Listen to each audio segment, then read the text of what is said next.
Bismillahirrahmanirrahim. Assalamualaikum dan salam sejahtera. Selamat datang ke channel Cikgu Duat. Bagi yang pertama kali masuk ke channel Cikgu, jangan lupa like, share dan subscribe dan tekan butang loceng di bawah supaya anda tak rugi, tak terlepas apa-apa video yang terbaru daripada Cikgu selepas ini. Video kali ini Cikgu ingin kongsikan sambungan bab 9 Sains tingkatan 4. Okey. Subtopik 9.3 polimer. Apa dia polimer ni? Sebelum ni kita dah belajar kaca, dah belajar alloy, kaca, seramik. So, kali ni kita belajar polimer.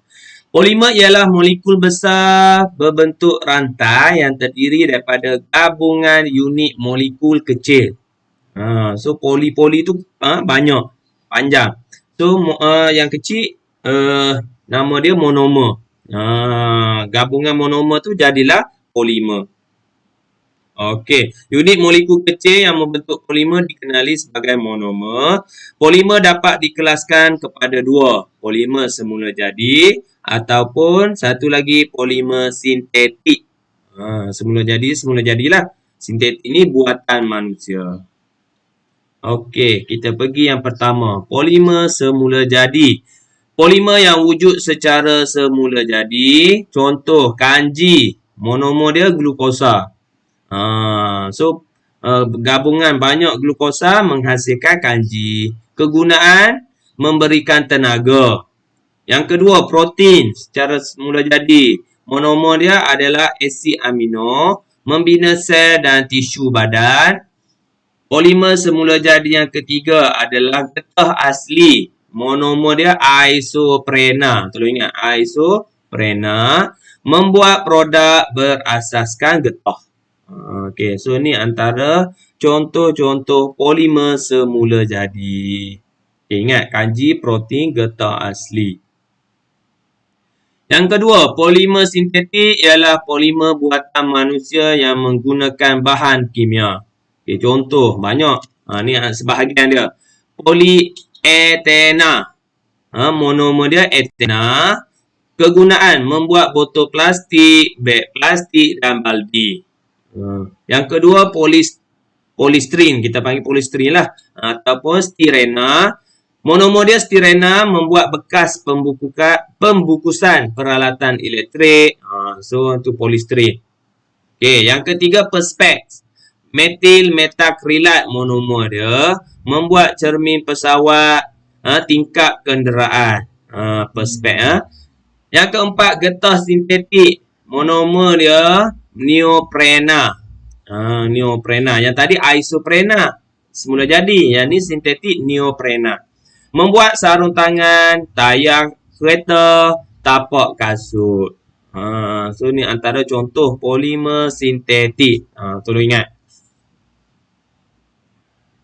Proses pempolimeran dan penyah polimeran. So, kalau monomer nak jadi polimer, nama dia pempolimeran. Tapi yang panjang nak jadi pendek pula, apa dia? Polimer nak jadi monomer, penyah polimeran. Tu beza dia. Pempolimeran dengan penyah polimeran. Polimer dihasilkan melalui proses pempolimeran ialah proses pencantuman monomer melalui pembentukan ikatan kimia untuk menghasilkan polimer yang bermolekul besar berbentuk rantai. Okay. Penyah polimeran pula, proses apabila molekul polimer berbentuk rantai dipisahkan kepada monomer-monomer melalui tindak balas kimia. Tu dua proses. Pempolimeran, penyah polimeran. Jangan confuse. Okay. Ni contohlah proses pempolimeran penambahan kat sini.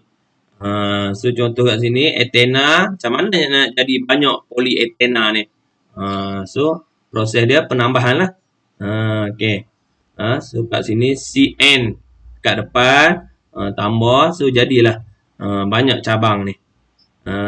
Okay. Ethena jadi polyethena. Ni. Gambar dia. Kalau SPM tahun ni, dia suruh lukis. Lukislah. Okay. Pempolimeran yang melibatkan monomer jenis yang sama dengan pemecahan ikatan ganda dua menjadi ikatan tunggal dikenali sebagai pempolimeran penambahan. So tengok, kalau kat sini kita ada double. Ikatan ganda dua lah sekali jadi apa? Ikatan tunggal. Tu beza dia. Proses dia daripada double jadi single. Polietenat ialah salah satu contoh polimer yang dihasilkan melalui pempolimeran penambahan daripada monomer iaitu etena. Okey. Ni getah asli, getah semula jadi.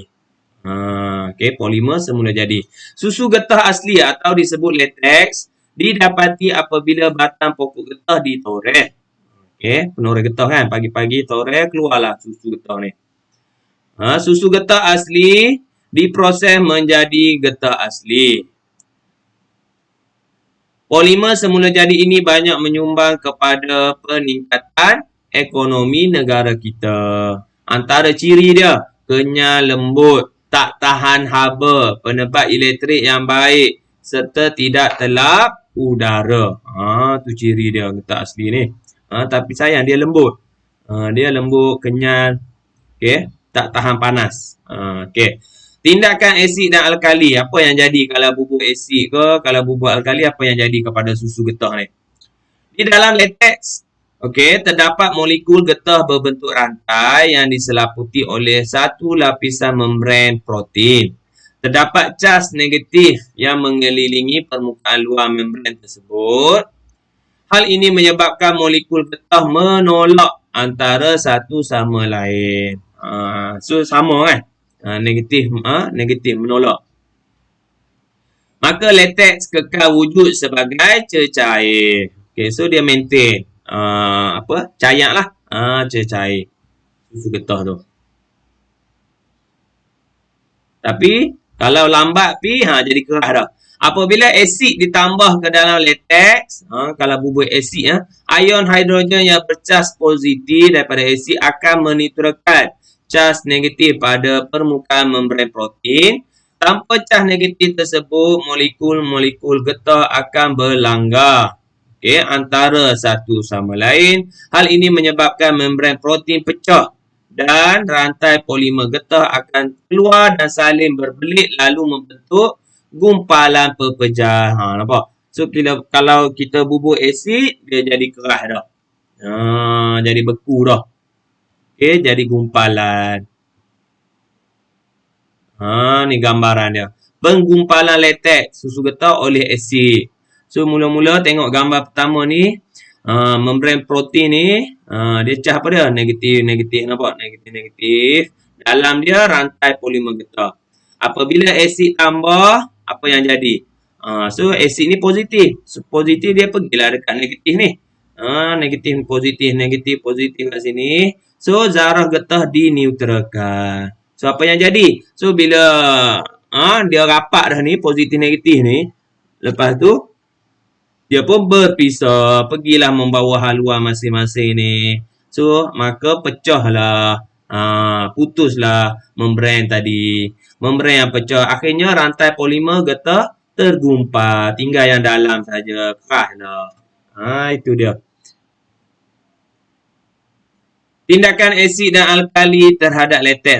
Jika latex dibiarkan pula tak bubuh pun asid, lama kelamaan latex tu akan jadi keras juga. Menggumpal. Sebab apa? Sebab tindakan bakteria yang menghasilkan asid dan meneutralkan membran protein molekul getah. Tak bubuh asid pun. Tapi pergi-pergi keras.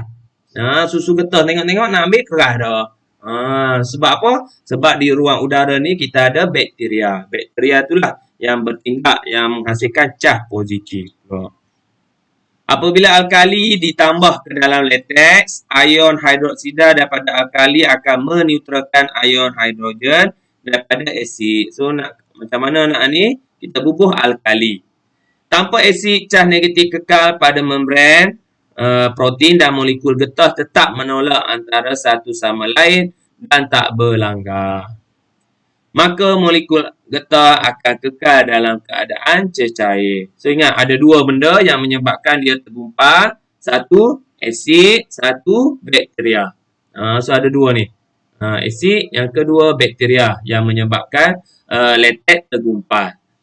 Okay, untuk bagi dia kekal cair, tambah alkali. Itu saja. Tolong ingat. Ni proses tengok gambar dia. Tindakan alkali ke atas latex. Cah positif daripada asid akibat tindakan bakteria tadi kan. So, macam mana nak bagi cair balik? Kita tambah alkali. Natrium hidroksida ke. Cah negatif daripada alkali. Ni, nampak? So, jadi negatif lah. Dia neutral balik. So, negatif. So, dia kekal lah cair. Pemvulkanan getah. Sifat semula jadi getah ni lembut, tak tahan haba. Cikgu bagi tahu awal tadi. Tak sesuai digunakan untuk membuat bahan seperti tayar kenderaan. Oleh sebab suhu di Malaysia ni sentiasa panas. Sekiranya tayar diperbuat daripada getah asli, tayar itu akan jadi lembek dan mencair apabila terkena permukaan jalan raya yang panas. Ni apa ni? Good year. 1800 hingga 1860.